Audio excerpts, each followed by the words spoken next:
Ada firman Tuhan, temanya di bulan ini dari komunitas orientasi mengasihi kami. Bulan Juli adalah Tuhan melipat gandakan yang sedikit, ya kan? Nah, kata melipat gandakan berarti dari 5 bisa menjadi 25, 25 juta, 25 miliar, 25 triliun. Karena nggak ada batasnya. Pelipat gandaan, pelipat gandaan, lipat kali lipat. Tapi yang dilipat gandakan yang mana? Sedikit. Kalau kata melipat gandakan yang sedikit itu butuh puasa, butuh mujizat, benar nggak?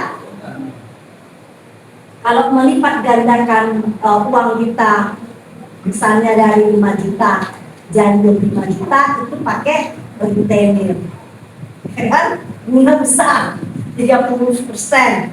Tapi bukan ini yang dimaksud. Lipat gandakan yang sedikit. Apa yang sedikit, Pak? Yang sedikit dari kita itu apa? Dulu saya belum mengambil komitmen untuk melayani Tuhan. Bukan sedikit, bahkan nggak ada pun. Karena apa? Karena latar belakang saya adalah usaha. Ketika usaha itu drop dan bangkrut, maka uangnya nggak ada. Bayar utang sana, bayar utang sini, maka yang tersisa ada tak ada. Kemudian ketika uangnya nggak ada, tubuh pun sakit, Pak. Kalau tubuh sakit perlu obat nggak? Perlu, beli obat nggak ada. Itu dah jatuh, ketimpa tangga, apalagi? Ketimpa genteng. Pokoknya itulah namanya. Ya, dalam waktu itu saya 5L. Letih, lesu, lulai, letoy, dan loyo. Sini ada 5L. Ada kuliah, muka kalian itu kan nggak bisa bohong. Sekali bulan punya si WL tadi. Gak usah koloyo, Pak. Kalau koloyo, letoy, lesu, padahal kakiku kau gerakkan ke gereja ini. Yang senang si iblis dia, pokoknya kau ke gereja aja. Letakkan aja kakimu di gereja. Tapi pikiranmu, perasaanmu, semuanya itu harus aku yang genggam. Itulah sebabnya bulan lalu apa judulnya? Kalau temanya kemarin tahu? Palsuan apa? Dusta ya. Siapa yang sebulan lalu takut uang palsu ini? Kau uangnya jadi koinnya deh. Judulnya kan koinnya. Dusta iblis di tengah kepalsuan dunia. Karena iblis itu palsunya itu, suka palsu, suka tipu-tipu, ya. Jadi kalau hari ini kita bicara pelipat gandaan yang sedikit, pertanyaannya sebelum kita masuk firman, apa yang sedikit daripada? Saya bilang tadi bahwa saya nggak punya apa-apa, uang pun tak ada. Yang sedikit dari saya hanyalah hati saya. Saya bilang, Tuhan, aku nggak punya apa-apa, nggak ada apapun, bahkan yang dikasih sama kamu nggak ada, bahkan mau ke gereja pun nggak ada ongkos. Tapi hatiku ada, serahkan padamu. Aku komitmen seorang yang kau ciptakan, aku mau melayani. Pakai uang? Nggak ada. Pekerjaan nggak ada. Uang bulanan nggak ada. Sumbangan nggak ada. Yang saya punya cuma itu. Tapi lihat, 16 tahun yang lalu sampai hari ini, Tuhan melipat gandakan yang bahagia. Hari ini saya datang kemari pakai baju koyak-koyak. Hari ini saya datang kemari nggak simsalabim dari rumah saya, ping kayak Jimmy ping datang berpinjai, enggak. Saya datang, Tuhan amin. Bahkan lampu hijau semuanya. Lupa karena waktunya sudah terlambat 5 menit. Tuhan baik. Sekarang pertanyaannya di kamu itu apa yang sedikit? Ada Bu, tinggal setengah gram lagi di bawah toko mangga. Yang kayak itu nggak bisa dilipat gandakan. Tidak ada. Jangan kau lipat gandakan, kata ibu, berarti bisa dilipat gandakan. Berdoalah aku. Kalau aku puasa setengah gram lagi itu nanti sekitar 4 bulan lagi, bisa lah jadi 3 bulan aku itu. Bukan itu yang aku maksud. Ya, lipat gandakan yang sedikit yang berkenan kepada Tuhan. Mari kita belajar firman Tuhan di 1 Samuel 17 ayat 40.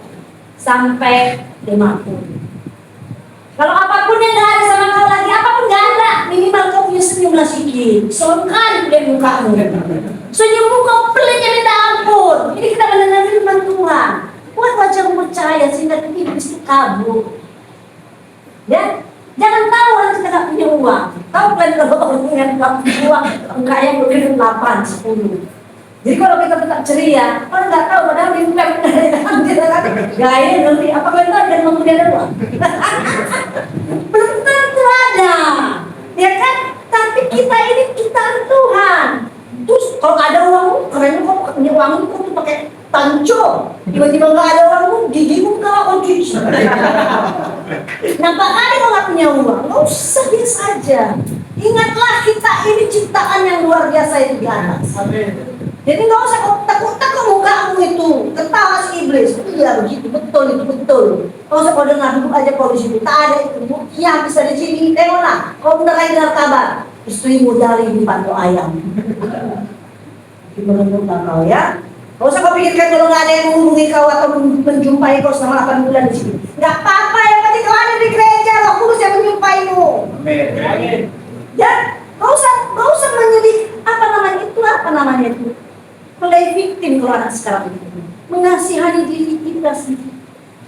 Kasihan banget gak ada orang. Ya memang gak ada kalau orang susah di dunia ini dicampakkan, gak ada orang mulia.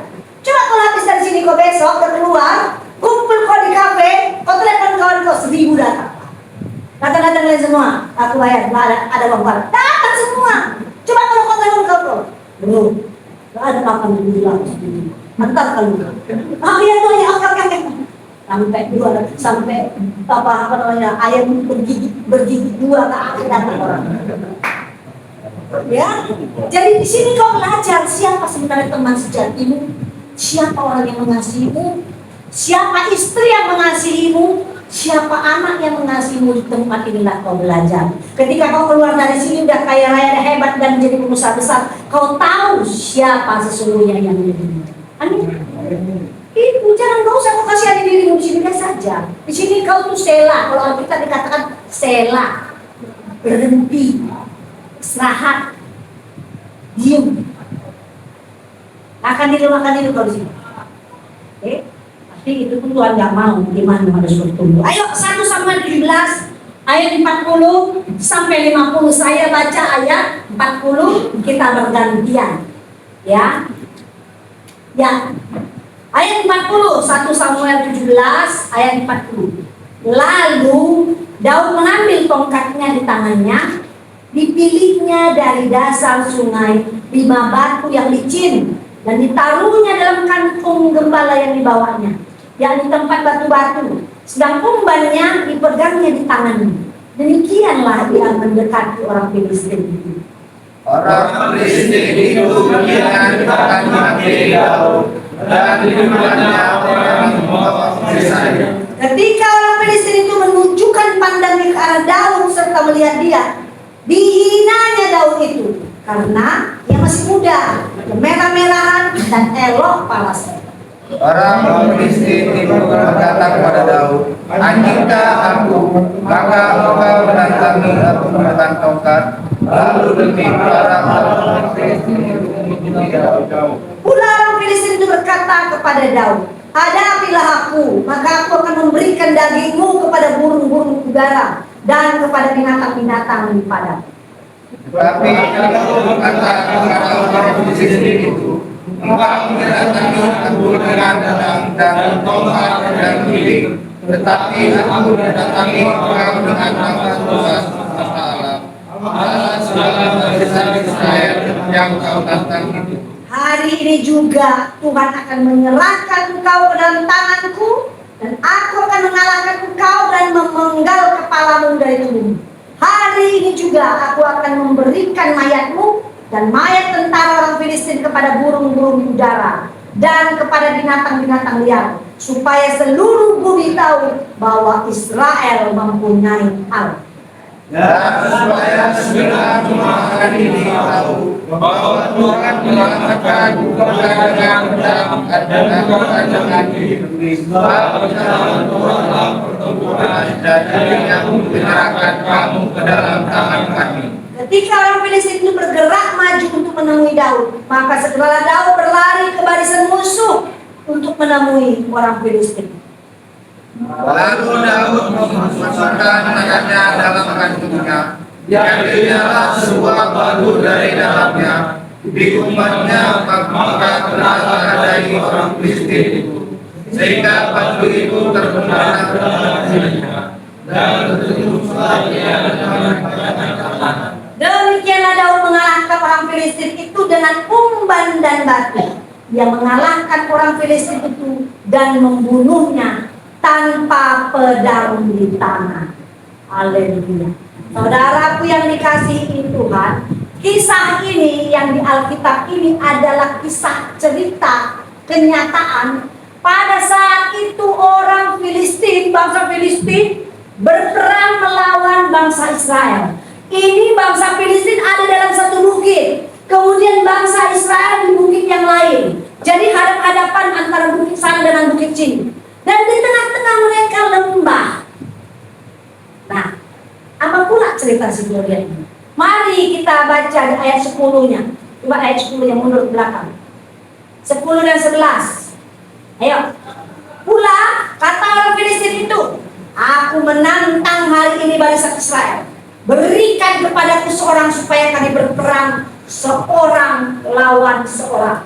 Ketika Saul dan segenap orang Israel mendengar perkataan orang Filistin itu, maka cemaslah hati mereka dan sangat ketakutan. Ini bukan perang bangsa Israel lawan bangsa Filistin. Enggak, tantangannya kirim satu dari kau yang hebat, dari kami yang hebat. Siapa menang dari antara ini? Itu aku menangnya. Jadi kita gak usah perang. Mati kita semua kalau di tengah lembah. Saudaraku, pernah nggak kau itu menghadapi hal yang seperti itu? Pernah nggak kau menghadapi saat dimana gak ada jalan keluar? Kau harus maju berperang, gak bisa mundur. Pernah nggak kau mengalami keadaan ketakutan, kesusahan, tidak ada jalan keluar kiri kanan muka belakang? Dan ketika bangsa Israel, Filistin memajukan seorang yang tinggi besar namanya Goliat, tingginya kalau di situ dikatakan 5.000 hasta atau sebesar 3,2 meter. Aku setengah meter. Tidak aman berapa kali ke atas saya. 3 meter 20 cm. Kan raksasa. Itu yang dimajukan. Bukan itu saja. Ayat itu di kisah ini, Goliat itu memakai baju jirah. Baju jirah ada sisi-sisinya. Jadi kalau kita kena ke dia sisiknya, dia bisa merobek orang. Dan baju jirahnya itu dikatakan di situ berapa kilo, berapa hasta, berapa ini? 5.000 sikal. Tadi 6 hasta. Sorry, tingginya 6 hasta. Ya, kalau berat bajunya itu 5.000 sikal. 5.000 sikal itu seberat aku 57 kilo bajunya saja. Bayangkan tinggi 3,2 meter, pakai baju 52 kilo, mana ada bisa melawan? Itulah dimajukan. Ayo, bangsa Israel, siapa lawannya? Maka saat itu Raja Israel adalah Raja Saul. Cemas itu lebih dari khawatir. Pokoknya kayak putus asa. Pasti mati, mereka mundur gak bisa. Harus maju walaupun di lembah. Saat-saat dimana kita itu saat-saat kita gak ada jalan keluar. Saat-saat kau di sini gak ada yang membawa menjaminkanmu. Sehingga kau harus 5 tahun lagi di sini. Gak ada yang jaminkan kau, gak ada yang mau. Saat-saat seperti itu, keputusasaan mendera setiap orang. Ya, jadi saat itu Raja Israel Saul sangat cemas, dikatakan di situ ya, sangat cemas, dan mereka melihat kiri kanan, nggak ada yang sebesar si Goliat itu 3,2 meter, nggak ada. Semua rata-rata kalau saat itu paling 1,8, 1,8, taruhlah 2 meter ada tingginya mereka. Tapi nggak ada yang bisa sampai 3,2.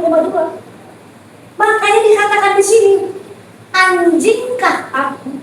Kata si Goliat, kau kira aku anjing? Bahasa kita, kau kira aku anjingnya?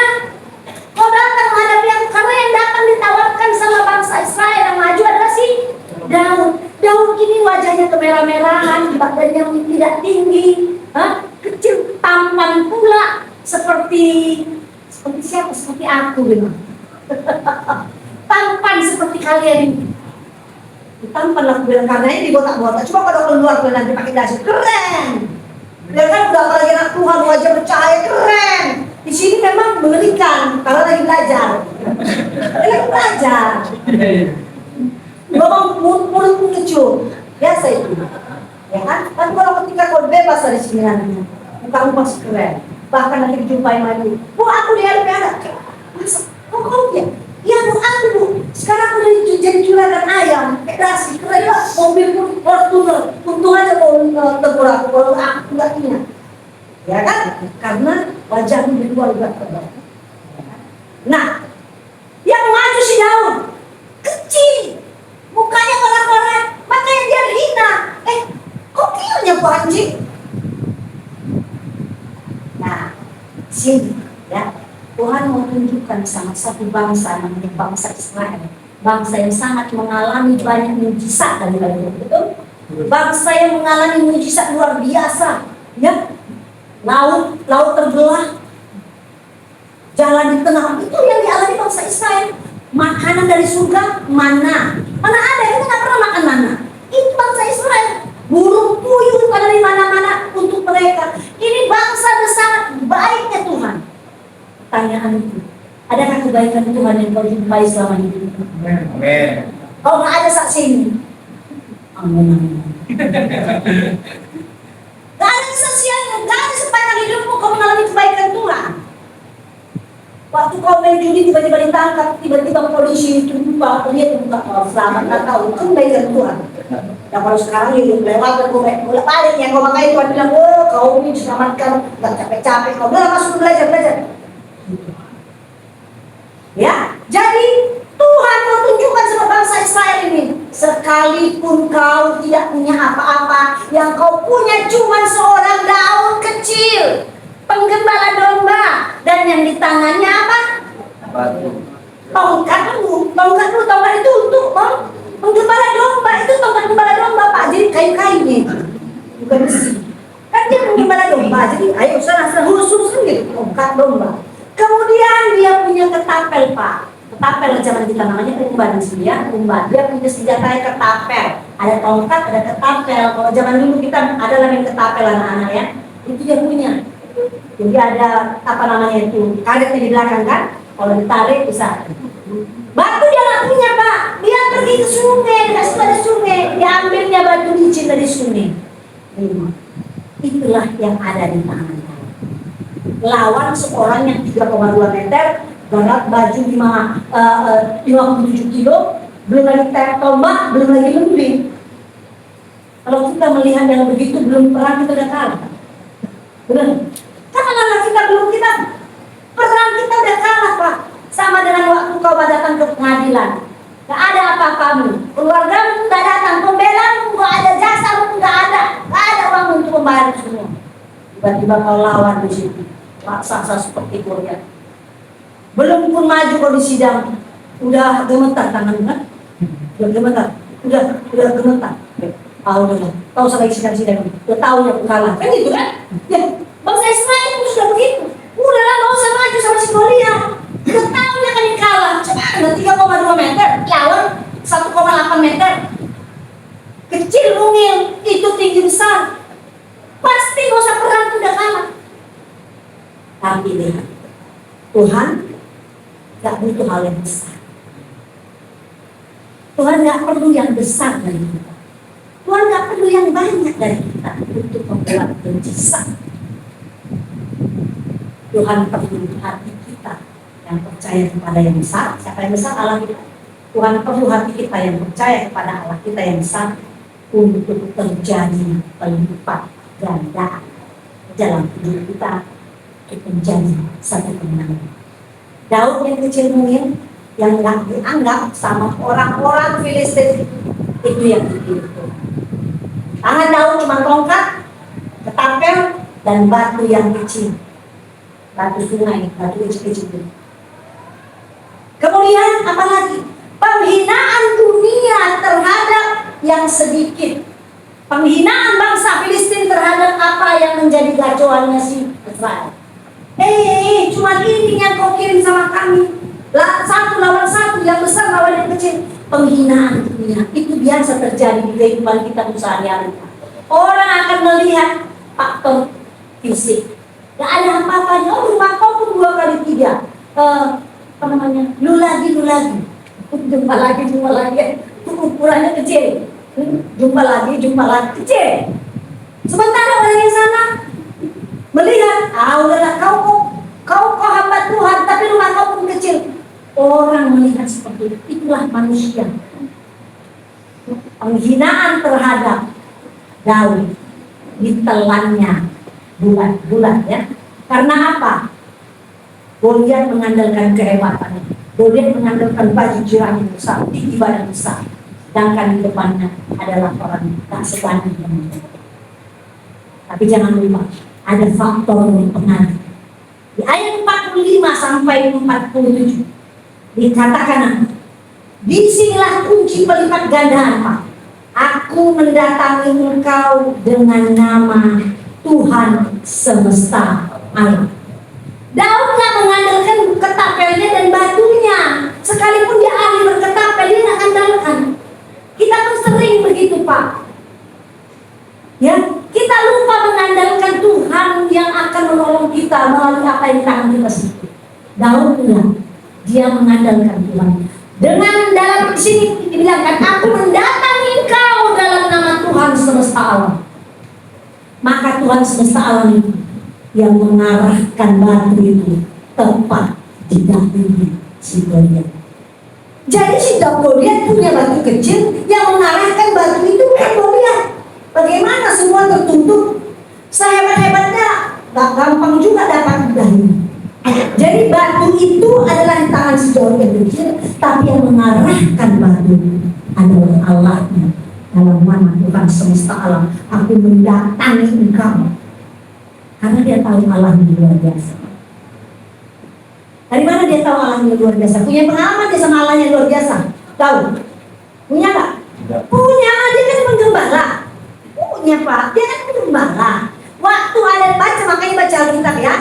Waktu dia berperang, waktu dia kan domba, dombanya dicuri sama beruang, Pak. Diambil sama beruang. Ini si Daud ya, saya kasih tahu. Diambil si beruang itu. Apanya? Dombanya. Gembalaannya si Daud. Sekalipun dombanya cuma sekitar 5, tapi salah satu dicuri si beruang. Ketika beruang itu mau memakannya masih ada di dalam mulutnya. Apa yang dilakukan sekarang? Keberanian yang luar biasa Tuhan berikan. Itu pengalaman sebenarnya. Dia loncat, dia buka janggutnya siapa yang beruang ini, dia ambil, dia selamatkan dombanya, dan dia pukul beruang itu sampai mati. Berkuasa dari mana? Melihat beruang aja kita udah takut. Dia udah punya pengalaman sama Tuhannya. Beruang sebesar itu di dalamnya adalah mulutnya, dalam mulutnya adalah domba yang si Daud. Jadi dia biasa dia melihat yang besar. Kalau Goliat sebesar beruang, dia sudah biasa, dan dia punya pengalaman bersama Tuhan.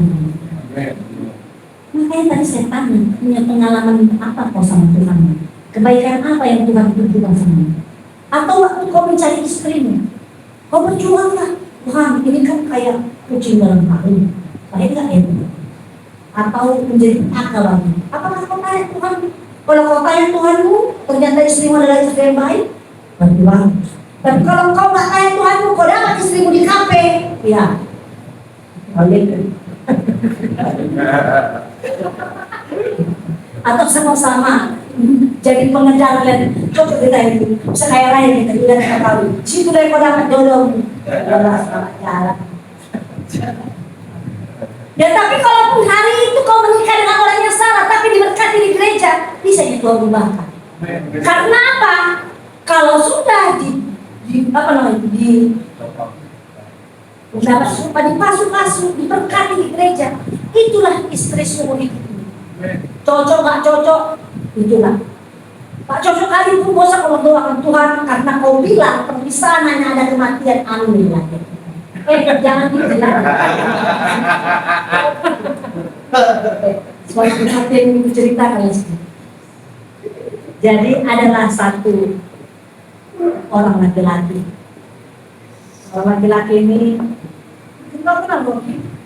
Pas semua orang kenal yang pernah datang ke Tanjung Ustaz. Satu orang laki-laki. Pernah ya? Ya. Jadi laki-laki ini adalah hamba Tuhan. Hamba Tuhan kan nggak ada uangnya. Ya kan? Maksudnya yang untuk cukup makan ada, tapi namanya kejumpanan nggak ada. Nah, saya mau kasih tahu nelayan ini hamba Tuhan itu rumah punya nggak punya Pak. Jadi selalu apa namanya diejek-ejek sama istri.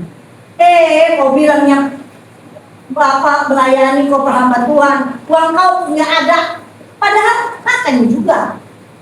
Maunya nggak ada itu maksudnya punya tunor apa segala macam begitu maksudnya, ya kan? Jadi tetap dia bilang, ya hamba Tuhan cukupkan dia sekarang.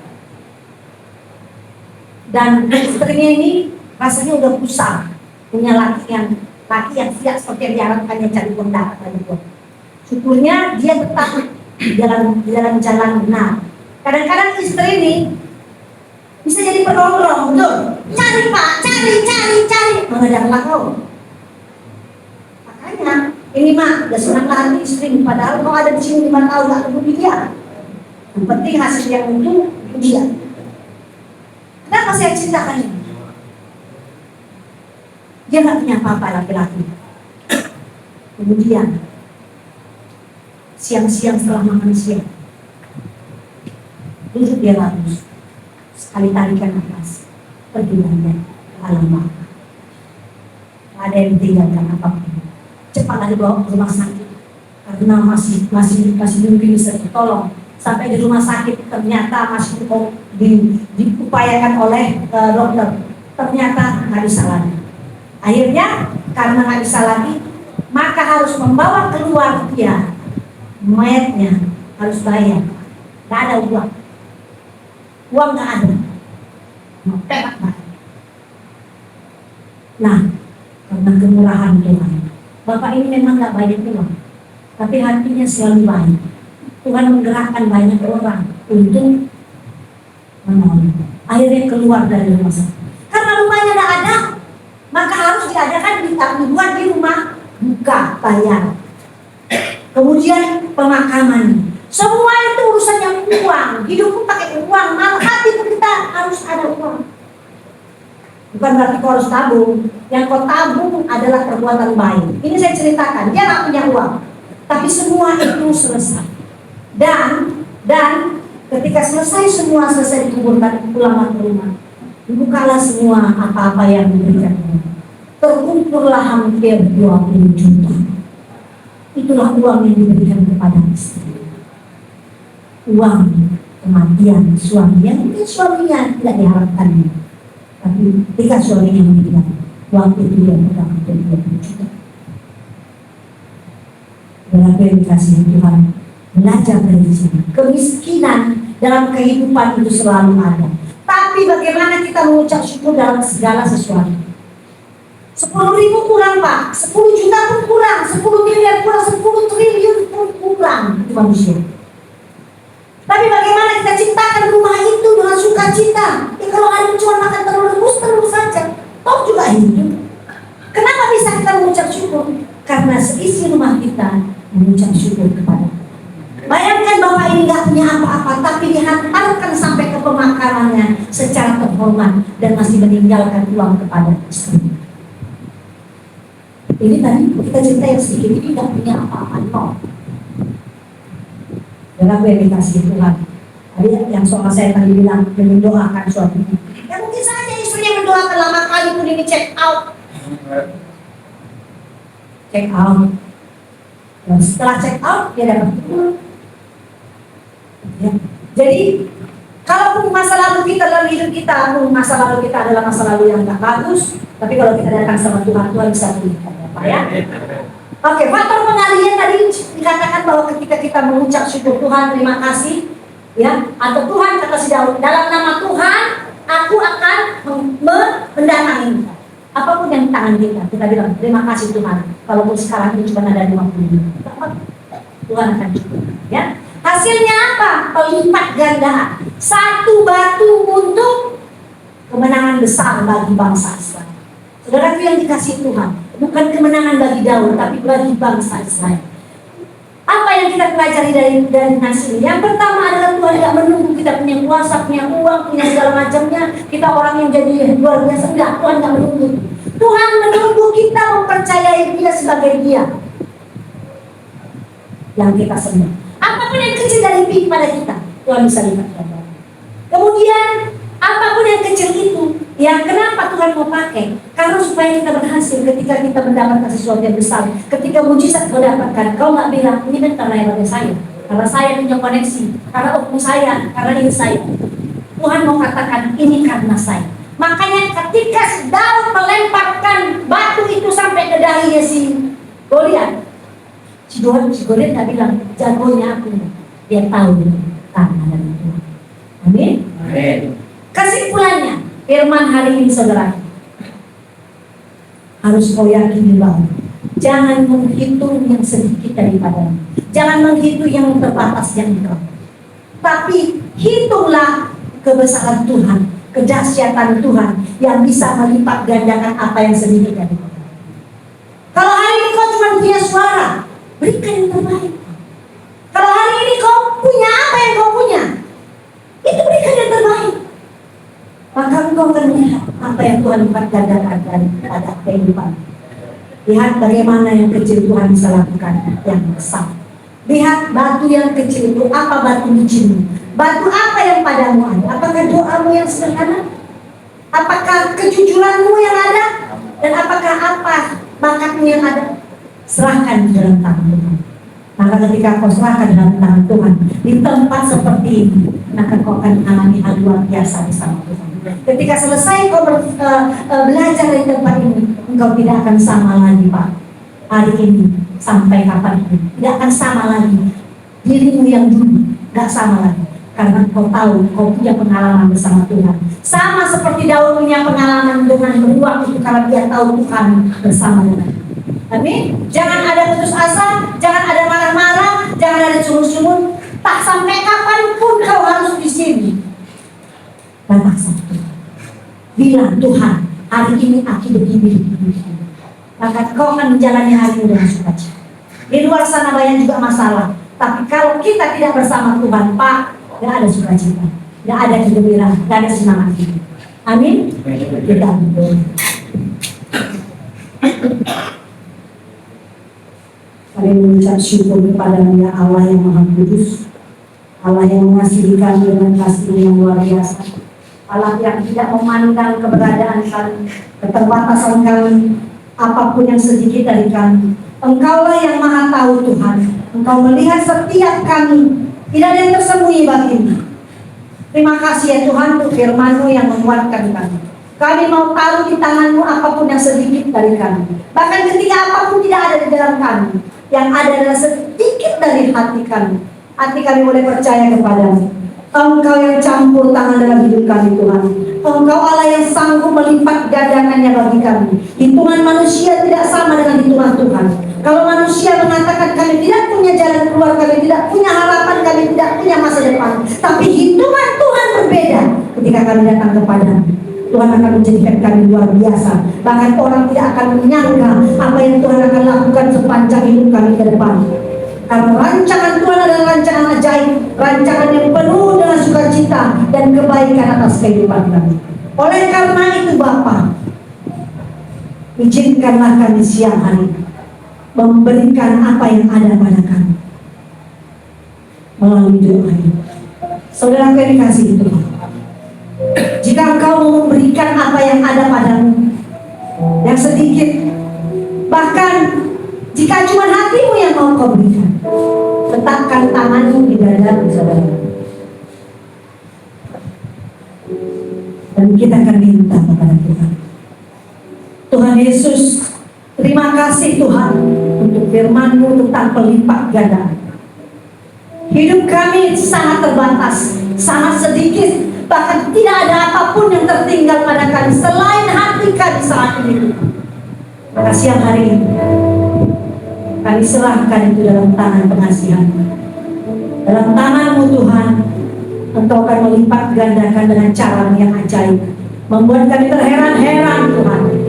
Karena apa yang tak pernah kami lihat, tak pernah kami dengar, tak pernah timbul dalam hati kami, melipat ganda itu akan Kau berikan dalam hidup kami. Yang tak dapat kami selesaikan dalam persoalan hidup kami, kami letakkan dalam tangan pengasihan. Ketika Daud meletakkannya di dalam tangan-Mu Tuhan, Kau memberi kemenangan bagi Daud. Begitu juga Kau berikan kemenangan bagi kami, bagi keluarga kami, bagi masa depan kami. Terima kasih Tuhan Yesus. Terpujilah nama-Mu. Kami mengucap syukur. Bapak hamba berdoa untuk setiap anak-anak di tempat ini. Firman Tuhan katakan, apapun yang ditanam iblis di dalam diri, dalam tubuh, dalam kehidupan mereka, anak-anak Tuhan berada, Bapak sendiri jadi. Apapun yang bukan ditanam Tuhan, tapi ditanam iblis dalam kehidupanmu, saudara. Baik itu sakit penyakit, keuanganmu, pikiranmu, masa depanmu, pekerjaanmu, sekolahmu, keluargamu, apapun yang ditanam iblis untuk menghancurkan hidupmu, maka dalam nama Tuhan Yesus, semua buah-buah sampai ke akar-akarnya akan terkubur dan tidak akan pernah muncul ke permukaan hidup lagi. Hidupmu sekarang adalah hidup. Terima kasih Bapak. Hamba berdoa untuk keluarga mereka. Campur tangan untuk keluarga mereka. Tuhan cukupkan semua yang diperlukan keluarga mereka. Hamba berdoa untuk sidang yang belum selesai, untuk hukuman yang belum selesai mereka jalani. Tuhan selama mereka menjalani semua itu, jangan lepaskan mereka dari tangan-Mu. Roh Kudus bersama dengan mereka, sehingga hati mereka tidak putus asa, tidak hancur, tidak merasa sendirian di tempat ini. Tapi di tempat ini Tuhan, biarlah semua anak-anak di tempat ini mengalami pengalaman dengan Tuhan. Terima kasih Bapak. Hamba berdoa Tuhan Yesus untuk gereja ini Tuhan. Biarlah gereja ini selalu dihadirkan oleh kuasa-Mu, urapan-Mu. Maka setiap pelayan-pelayan Tuhan di tempat ini, Kau berikan upah yang daripada-Mu Tuhan. Kami percaya Tuhan Yesus, Engkau bekerja atas kehidupan mereka. Kami berdoa untuk pembina rohani yang di tempat ini. Kami berdoa untuk para lapas. Kami berdoa untuk semua pegawai. Berikan mereka hati yang takut akan Tuhan, sehingga mereka boleh melakukan pekerjaan mereka dengan sungguh-sungguh, mengasihi Tuhan dan melakukan pekerjaan mereka dengan adil dan bijaksana. Terima kasih Bapak. Sebentar kami akan berpisah. Kami akan berdoa seperti yang Tuhan Yesus ajarkan. Mari saudara kita berdoa. Bapa kami yang di surga, dikuduskanlah nama-Mu, datanglah kerajaan-Mu, jadilah kehendak-Mu di bumi seperti di surga. Berikanlah kami pada hari ini makanan kami secukupnya, dan ampunilah kami akan kesalahan kami, seperti kami juga mengampuni orang yang bersalah kepada kami. Dan jangan membawa kami ke dalam pencobaan, tapi lepaskan kami daripada yang jahat. Karena Engkau yang punya kerajaan dan kuasa dan kemuliaan sampai selama-lamanya. Amin. Saya jemput kau bangkit berdiri. Arahkanlah hatimu, pikiranmu, dan angkatlah tanganmu ke surga, dan terimalah berkat daripada Tuhan. Tuhan memberkati kau dan melindungi engkau. Tuhan menyinari engkau dengan wajahnya dan memberikan engkau kasih karunia. Tuhan menghadapkan wajahnya kepadamu dan memberikan engkau damai sejahtera. Ulama saudaraku ke tempatmu, ingatlah firman Tuhan hari ini, lakukanlah firman Tuhan, sehingga hidupmu berlimpah-limpah kali ganda di dalam Tuhan. Amin.